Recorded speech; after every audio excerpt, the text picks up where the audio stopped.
아멘.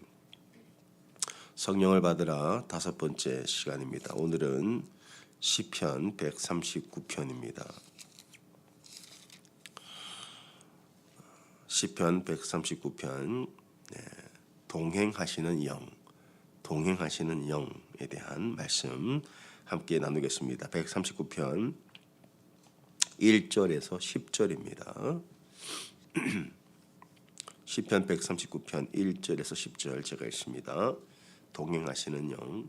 여호와여, 주께서 나를 살펴보셨으므로 나를 아시나이다.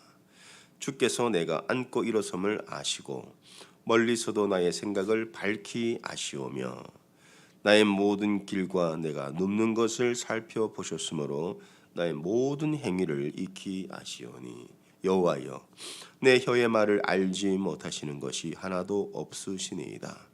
주께서 나의 앞뒤를 둘러싸시고 내게 안수하셨나이다. 이 지식이 내게 너무 기이하니 높아서 내가 능히 미치지 못하나이다. 내가 주의 영을 떠나 어디로 가며 주의 앞에서 어디로 피하리까? 내가 하늘에 올라갈지라도 거기 계시며 스올에 내 자리를 펼치라도 거기 계시니이다. 내가 새벽 날개를 치며 바다 끝에 가서 거주할지라도 거기서도 주의 손이 나를 인도하시며 주의 오른손이 나를 붙드시리이다. 아멘. 성령님은 인격이시기 때문에 구하는 자가 충만함을 받게 됩니다. 성령님은 절대로 저절로 충만해지지 않습니다. 예수님께서도 제자들에게 가르치실 때 성령을 구하라고 하셨어요. 구하는 자에게, 누가복음 11장에서 구하는 자에게 성령을 주지 않겠냐. 너희가 악한 자라도 자녀에게 좋은 것을 주는 것처럼 하늘 아버지는 구하는 자에게 성령을 부어주신다고 하셨습니다. 그래서 마가의 다락방에서도 예수님께서 하늘로 승천하시면서 성령의 권능을 약속하셨고 다락방에 모였던 120명의 제자들은 그 약속을 붙들고 기도했다, 구했다는 거죠. 그랬을 때 오순절, 때가 참에 오순절에 모든 주의 백성들이 다 성령 충만을 받았습니다. 그래서 우리도 그 약속을 붙들고, 성령이 이미 우리 안에 거하시죠. 근데 충만함은 거하는 것과는 다른 차원의 이야기입니다. 충만은 성령 침례, 성령 충만과 성령 침례는 같은 말이에요. 그러니까 우리가 지난 주일에 침례 받은 분 봤죠? 침례를 받을 때 어떻게 받습니까? 베프티조, 밥티조, 베파이즈라는 말은 물에 완전히 잠기다. 저도 우리 자매님들 침례 베풀 때 이 물을 완전히 얼굴을 밀어 넣는 게 조금 저도 좀 마음이 어렵더라고요. 그래도 잠가야 돼요. 그 성경적인 거니까 완전히 잠기는 거예요. 그러니까 나오면 화장 다 지워지고 눈물 흘리시고 하면은 이제 민망해질 수 있는 상황이지만 잠궈야 되는 거예요. 이게 성령 침례입니다. 완전히 성령에 잠기는 거죠. 나는 없어지는 거예요. 내 육은 다 사라지고 영으로 둥둥 떠다니며 사는 삶을 예수님이 약속하셨고 여러분은 그 삶을 쟁취할 수 있습니다. 쟁취하셔야 됩니다. 구하는 자가 받는 거예요. 그래서 성령 충만을 받으면 우리가 월요일 날, 첫째 날 뭘 받습니까? 생명의 영을 받습니다. 생명이 살아난다는 거죠. 할렐루야. 아멘 하실 때 이게 말씀이 무슨 뜻이냐면은 Your words are faithful 이 뜻이거든요.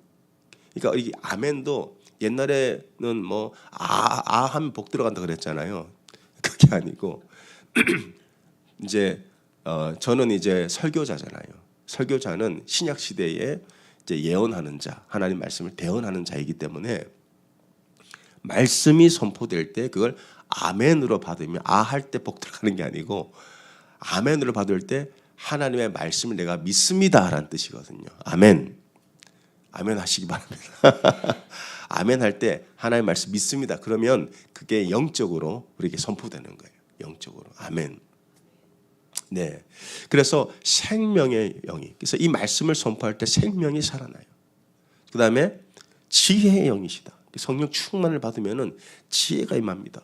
학생들은 공부할 때 지혜가 임하고 직장인들은 프로젝트를 할 때 열리지 않던 것들이 막 지혜를 부어 주셔 가지고 프로젝트가 열리기도 하고 사업을 하시는 분들은 새로운 사업 아이템이 떠오르기도 하고 그게 이제 성령 충만 받으면 성령님은 지혜의 영이시고 그래서 저도 기도하고 성령 충만 받으면은 사역에 대한 새로운 하나님의 지혜를 막 부어 주시더라고요.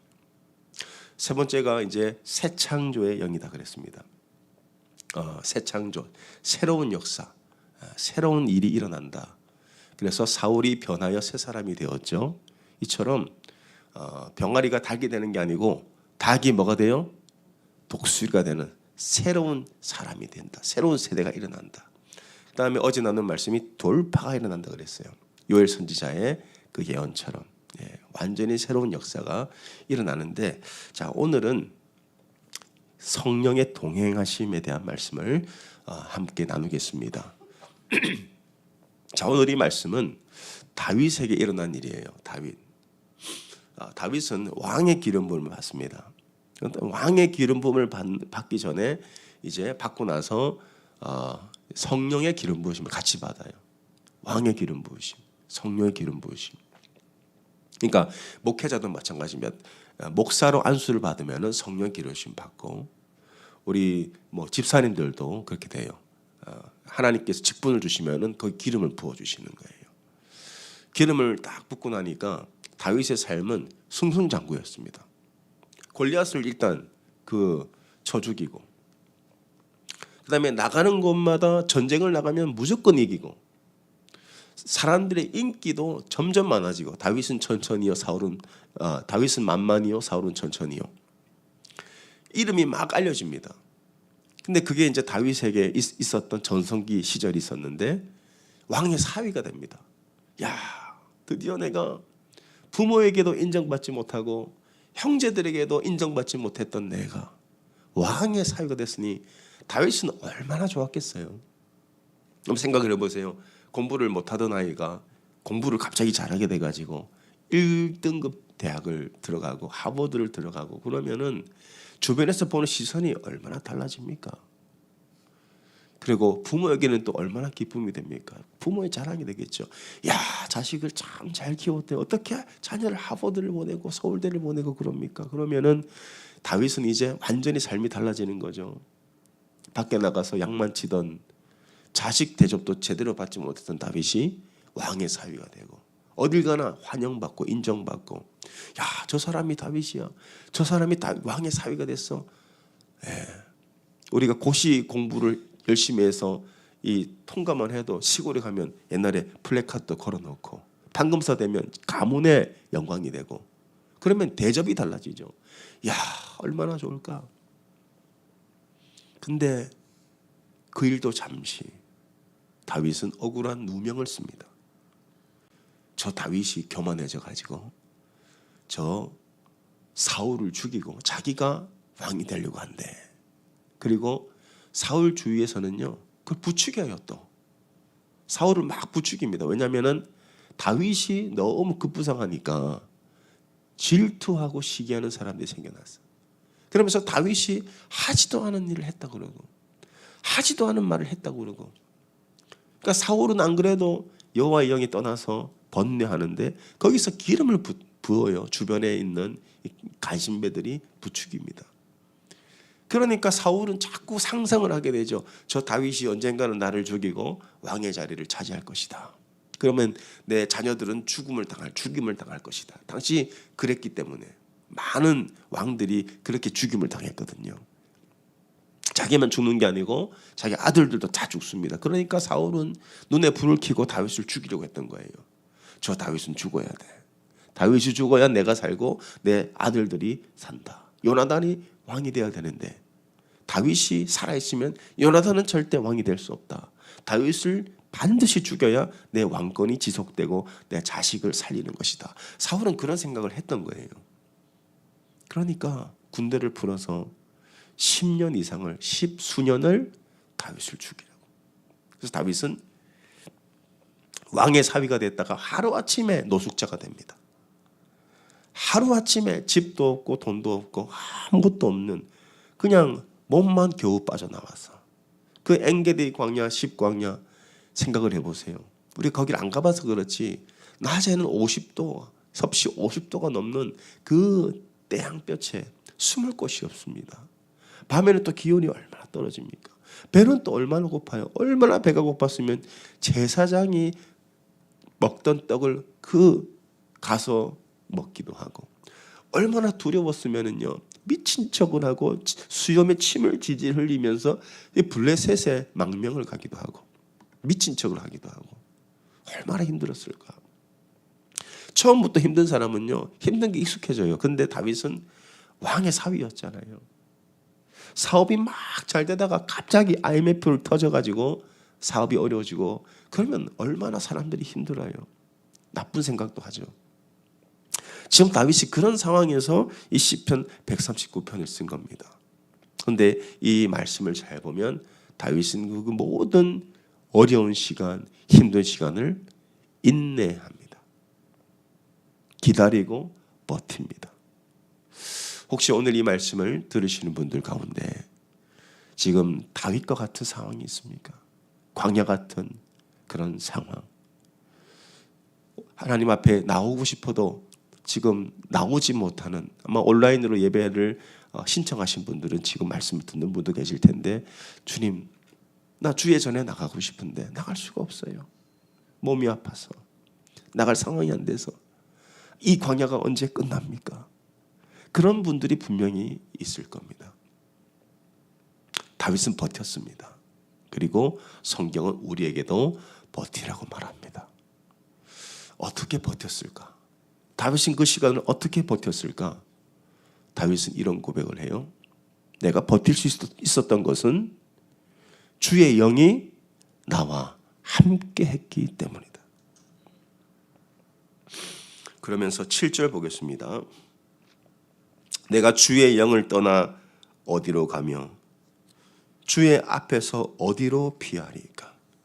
내가 하늘에 올라갈지라도 거기 계시며 스올의 자리를 펼지라도 거기 계시니이다. 자, 다윗은요 하늘에 올라간 적이 있어요. 그 왕들이 거하는 왕궁에 왕의 사위로서 천민이 갑자기 귀족이 되어버렸어요. 왕의 기름 부으심을 받아서 가는 곳마다 전쟁을 하면 승리했고 사람들의 연호, 사람들의 함성에 익숙해질 때 처녀들이 다윗은 만만이요 사울은 천천이다. 드디어 내가 사울의 이름을 따라잡았구나. 그렇게 이름이 유명해지고 가는 사람마다 지나갈 때마다 사람들이 길을 비켜주고 사람들이 자기를 알아봐주고 야 하늘에 올라갈 때 근데 하늘에 올라갈 때도 자기 힘으로 올라간 게 아니죠. 주의 영이 거기 계시며 하늘에 올라갈 때도 주의 영이 나를 하늘에 올라가게 한 거죠. 그러니까 다윗은 왕의 기름 부으심을 받고 선지자 사무엘이 갑자기 찾아와가지고 자기는 양을 치고 있는데 갑자기 불러가지고 가봤더니 선지자 사무엘이 와 있어요. 근데 그 선지자 사무엘이 기름을 부어버린 거예요. 갑자기. 그러더니 모든 일이 형통해지고 하늘에 올라가게 됩니다. 야, 여러분도 그런 경험이 있지 않습니까? 하나님께서 막 나를 막 세우시는 거예요. 하나님께서 나를 막 일으키시는 거예요. 기도하는 것마다 응답이 되고 영적 전성기 정말 충만할 때가 있지 않습니까? 성령 충만할 때 찬송만 부르면 눈물이 나고 기도만 하면 응답이 되고 성경을 읽으면 꿀송이보다 달고 우리가 하늘로 올라갈 때가 있다는 거예요. 근데 그것이 은혜입니다. 주의 영이 나를 일으키는 거예요. 내 힘으로 올라가는 게 아닙니다. 내 힘으로 비상하는 게 아니에요. 우리는 다 죄인입니다. 근데 주의 영이 은혜를 주시려고 작정을 하시면은 주의 영이 우리를 일으킬 때가 있다는 거예요. 한편으로는 어떻습니까? 수올에 내 자리를 펼 때도 있어요. 수올이 어디입니까? 음부, 지옥 같은. 내 삶이 너무 지옥 같아. 내 삶이 너무 힘들고 지쳐요. 다 내려놓고 싶고 다 포기하고 싶고 도망가고 싶을 때가 있어요. 저도 그럴 때가 찾아오더라고요. 목회를 하니까 성령 충만할 때가 있고 교회가 막 불같이 일어날 때가 있고 막 기도만 하면 하늘 보좌가 움직이는 것 같은 충만함을 제가 경험한 적도 있고요. 수월의 자리를 펴는 것처럼 철저히 나는 혼자 버려지고 외롭고 하소연할 데도 없고 하나님이 느껴지지 않고 하나님이 내 기도를 들으시나? 혹시 나를 버리신 건 아닌가? 그럴 때가 있어요. 우리 다 있어요, 여러분. 우리가 죄인이기 때문에 항상 충만할 수가 없습니다. 죄인과 부딪히기도 하고 내 죄 때문에 쓰러지기도 하고요. 그 죄를 지을 때마다 참소를 당하고 정죄를 당하고 나 같은 건 죽어야 돼. 하나님 나 같은 사람 축복하시지 않을 거야 하면서 자기를 저주하던 그런 때가 있을 수 있다는 겁니다. 다윗도 그랬습니다. 수월의 자리를 펼 때가 있었어요. 광야를 떠돌면서 철저하게 외롭고 고립된 삶. 그뿐 아니라 다윗은 또 자기 죄 때문에 수월에 빠질 때가 있어요. 밧세바와 간음을 저지르고 밧세바의 남편을 살인을 저지르고 그리고 광야로 또 압살롬이 자기 죽이겠다고 자기를 쫓아오고 자기 왕궁에서는 자기 첩들이 압살롬과 동침을 하고 그런 소식들을 듣고 수월의 자리를 펴서 일어나지 못할 때가 있었어요. 자리를 폈다는 건 뭡니까? 크게 들어 누웠다는 거예요. 여러분 깊은 영적 침체에 빠지게 되면 못 일어납니다. 우리 힘으로. 한번 빠져보신 적 있습니까? 완전히 그 늪 같아요. 한번 거기에 수월에 한 빠져버리면요 못 일어나요. 못 일어나. 여러분 진흙탕에 아이들이 발이 빠지면요 자기 힘으로 못 일어나요. 누가 건져줘야 되는 거예요. 건져줘야 돼요.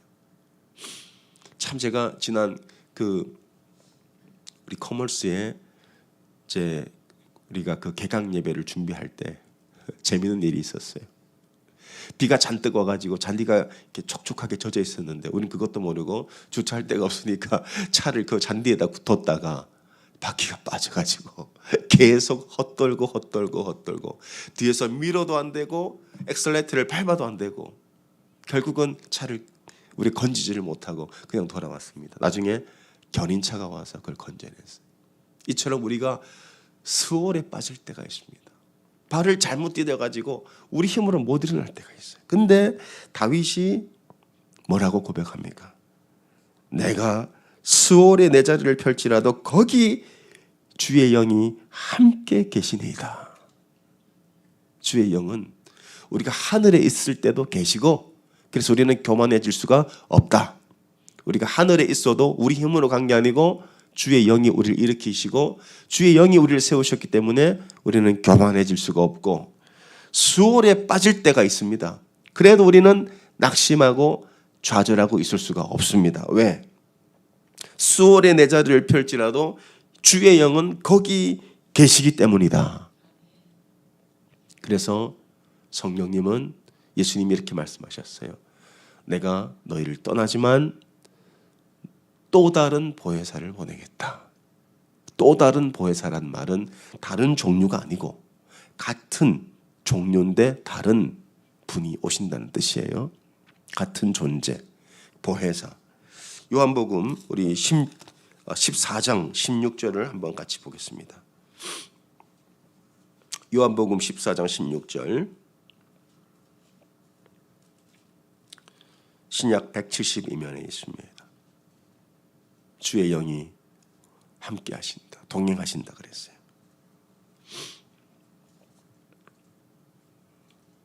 요한복음 14장 16절. 내가 아버지께 구하겠으니 그가 또 다른 보혜사를 너희에게 주사 영원토록 너희와 함께 있게 하겠다. 주의 영은 우리와 동행하시는 영이시다. 하늘에 오를 때도 거기 계시고 수월에 빠질 때도 거기 계신다. 그러니까 내가 지금 하늘에 있다고 하시는 분들은요 교만해질 수가 없는 거고 수월에 빠진 분도 계실 겁니다. 죽을 것 같이 힘들고 앞이 보이지 않고 내 힘으로는 그 수월에서 빠져나오지 못하는 그런 절망과 낙심 가운데 있어도 괜찮습니다. It's okay. 괜찮아요. 왜? 거기에서도 주의 영이 나와 함께 하시고 나를 건져내실 것이기 때문에. 왜냐? 주의 영이신 성령님은 또 다른 보혜사가 되시기 때문에. 보혜사란 말이 뭘까요? 뭐 변호사, 중보자 뭐 여러 가지 뜻이 있지만은 이 헬라어로 보면 파라클레토스 들어보셨을 겁니다. 파라클레토스. 파라라는 말은 비사이드란 뜻입니다. 옆에. 그러니까 그 패러사이드 그런 기생충이잖아요. 옆에 붙어 사는. 그러니까 파라라는 말은 이제 옆에. 클레토스는 call, cry 이런 뜻이에요. 부르다, 부르짖다는 뜻입니다. 그러니까 보혜사가 누구냐? 항상 우리를 위해 부르짖어 기도하시는 분이시다. 우리가 넘어지고 힘들 때마다 같이 부르짖어 주시는 분. 그러면 우리는 그 성령의 도우심으로 말미암아 그분의 중보하심으로 우리는 승리하게 되고 이 수월에서 빠져나오게 된다는 거예요. 빠져나오게 됩니다. 그게 보혜사 성령님의 역사예요. 우리가 어떻게 수월에서 다시 빠져나오냐? 성령이 우리와 함께 하시기 때문에 빠져나오게 될 줄 믿습니다. 반드시 여러분 빠져나오게 될 겁니다. 반드시 승리하게 됩니다. 왜냐? 보혜사가 우리와 함께 탄식하면서 우리를 위해 같이 울어주시고 우리를 위해 같이 기도해 주기 때문에 우리는 반드시 빠져나오게 되는 거예요. 여러분 혼자가 아니에요. 혼자라고 생각하지 마세요. 사탄 마귀는 너는 혼자야. 너는 버림당했어. 너는 너 주위에 아무도 없어. 계속 거짓말을 하지만 진리의 영이신 성령님은 내가 너와 함께한다라고 계속 외치는 거예요. 그러니까 진리를 들으셔야 돼요. 그래야 수월에서 빠져나올 수가 있는 겁니다. 여러분 마라톤의 길이가 얼마입니까? 42.195km 아니에요? 그 긴 거리를 처음부터 통과하는 사람은 없어요. 처음에 마라톤에 입문을 하면 여러분 10km라도 제대로 뛸 수 있을 것 같으세요? 못 뜁니다. 너무 힘들어요. 처음 마라톤을 시작할 때 42.42km를 어떻게 계속 뜁니까? 근데 그 마라톤에 입문을 하고 나서 처음 그 마라톤을 결승선을 통과할 때 혼자 통과하는 사람은 없어요. 반드시 옆에 누가 있습니까? 코치가 같이 뛰어주는 거예요. 야, 이제 조금만 더 뛰면 돼. 너 목마르지? 나 물 마시고 가. 나 자세를 그렇게 하면은 오래 못 가. 너 신발도 지금 그런 신발 신으면 안 돼. 계속 코치를 해줍니다. 파라클레토스. 옆에서 말해주는 자. 같이 뛰어주는 자. 그분이 보혜사 성령님이에요. 여러분, 지금 여러분 힘들어도 괜찮아요. 주의 영이 수월의 자리를 펴도 거기에 계십니다. 그래서 다윗은 통과한 거예요. 여러분 광야를 통과하셔야 됩니다. 광야를 통과하면요 새로운 역사가 일어나요. 하나님은 처음부터 우리에게 좋은 것을 주실 수 없습니다. 왜냐? 우리가 아무것도 안 하는데 좋은 걸 주면 좋은 게 좋은 건 줄 몰라요. 우리가 변질될 수 있기 때문에 인내의 시간, 연단의 시간을 허락하시는데 로마서 5장 말씀을 같이 보겠습니다. 로마서 5장 3절. 여러분 이 스오를 지나셔야 됩니다. 여기서 포기하시면 안 되고 여기서 낙심하시면 안 돼요. 로마서 5장 3절. 다만 이뿐 아니라 우리가 환난 중에도 즐거워하나니. 환난 중에 누가 즐거워할 수 있습니까? 환난은 즐거운 일이 하나도 없는 거예요. 그런데 환난은 인내를 만듭니다. 인내를 통과하고 나면 우리 연단 강해진다는 뜻이에요. 연단. 그러니까 금을 두드리면 금이 강해지잖아요. 금속을 두드리면 강해집니다. 그 다음에 연단은 소망을 이룬다. 그러니까 여러분들이 인내를 통과해야 이 수호를 빠져나가야 소망이 있는 거예요. 하나님이 하실 일이 있다는 거예요. 하나님 우리를 축복하시기 원하시는데 이건 진리입니다. 하나님 우리를 축복하기 원하세요. 그런데 먼저 뭘 하세요? 그릇을 만드세요. 내가 너에게 담아줄 게 너무 많은데 그냥 줄 수가 없잖아요. 그릇을 줘야죠. 그릇을 만든 다음에 하나님이 부어주시는 거예요. 그 다음에 두 번째 하시는 일이 그릇을 깨끗하게 하십니다. 깨끗한 그릇에 담아주셔야지. 가끔 여러분 설거지 하다가 만약에 설거지를 딱 했는데 여기에 비누가 묻어 있다. 음식 찌꺼기가 조금 묻어 있죠. 식기세척기에 돌리면은 저 구석진 곳은 잘 안 씻기잖아요. 그럼 꺼내서 그걸 쓰려고 하면 뭔가 만졌을 때 제가 설거지를 잘 못합니다. 가끔씩 해줄 때가 있어요. 그러면은 이 미끌미끌해지면요 어떻게 합니까? 뜨거운 물에다 다시 씻어요. 헹궈 가지고 그 그릇에다가 담아서 애들 뭐 주잖아요. 이처럼 우리 하나님도 주실 게 너무 많은 거예요. 그럼 어떻게 해요? 그릇을 만드시는 작업을 하십니다. 연단. 그 다음에 깨끗하게 하세요. 거룩, 성화. 깨끗하게 하신 다음에 담아주시는 거예요. 여러분 지금 연단되고 있습니까? 다음에 하나님이 부어주실 거예요. 일하실 겁니다. 새 일을 행하실 것입니다. 그러니까 오늘도 우리는 성령 충만을 구하고 하늘에 있을지라도 성령님은 나와 함께 하시고 스올의 자리를 펴도 그곳에 계시니까 성령님 도와주십시오. 이 스올에서 빠져나올 수 있도록 나를 붙들어 주시고 내게 손을 내밀어 주시면 내가 성령 충만을 받아서 빠져나오겠나이다. 그렇게 여러분 기도하실 때 성령이 여러분 부어주시고 나면 어딜 가시든지 성령님이 함께 하셔서 여러분 일으키시고 건지시고 축복하실 줄 믿습니다. 기도하겠습니다. 하나님 아버지 감사합니다. 파라클레토스 옆에서 같이 울어주시고 옆에서 같이 기도해 주시고 옆에서 우리를 항상 응원해 주시는 성령님.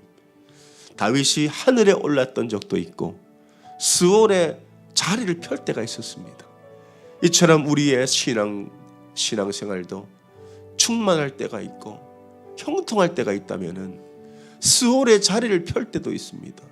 그러나 성령님은 그때도 우리와 함께 하시는 우리와 동행하시는 영이시여 클레토스 파라클레토스 우리와 함께 하시는 분이시기에 우리는 오늘도 성령님의 도우심을 구합니다. 주님 도우소서. 우리를 일으키소서. 우리에게 새 힘을 불어넣어 주시고 우리가 성령으로 충만해져서 스올에서 빠져나올 수 있도록 주님 우리를 도와주시옵소서. 우리 한번 주여 부르짖고 간절히 기도하겠습니다. 주여 주여 오늘 이 시간 주님의 영을 부어주시옵소서. 주의 영을 모든 주의 백성들에게 부어주시옵소서. 주의 백성들에게 부어주시옵소서. 오 하나님 아버지 감사합니다. 주님 부르짖는 자에게 성령을 부어주시옵소서. 부르짖는 자에게 성령을 부어주시옵소서. 성령을 부어주셔서 성령의 도우심으로 스올의 자리를 펼지라도 주의 영이 거기 계시오. 하늘에 오를지라도 주의 영은 거기 계시고 스올의 자리를 펼지라도 거기 계신 주님 일으켜 주옵소서. 인내는 연단은 소망을 이룰 것입니다. 주여 인내하는 자 있나이까? 힘든 상황 가운데 버티는 자 있습니까? 하나님 버티게 해주십시오. 하나님 견디게 해주십시오. 버티고 견디면 반드시 연단의 시간을 지나 소망을 이룰 것입니다. 하나님이 행하실 그 일에 우리의 소망을 두고 하나님께서 부어주실 것에 소망을 두고 하나님께서 일하실 것에 대한 소망을 두고 일어날지어다 자리를 접고 일어날지어다. 스올의 자리를 편 자들이여 성령의 도우심으로 말미암아 그 자리를 접고 일어날지어다. 하나님 안진뱅이가 아버지 앉아있을 때 사도 베드로가 예수의 이름으로 명했을 때 그 자리를 접고 일어난 것처럼 주님 일으켜 주시옵소서. 스올의 자리에 빠진 자 있습니까? 주여 일으켜 주시옵소서. 하늘에 오른 자 있습니까? 주님 겸손케 하여 주시고 스올에 빠진 자는 일으켜 주시길 원합니다. 우리와 동행하시는 성령님 파라클레토스 우리를 위해 옆에서 도우시고 간식하시며 우리와 함께 울어주고 기도해 주시는 그 성령의 능력을 받고 주님 일어나 역사하게 하여 주시옵소서.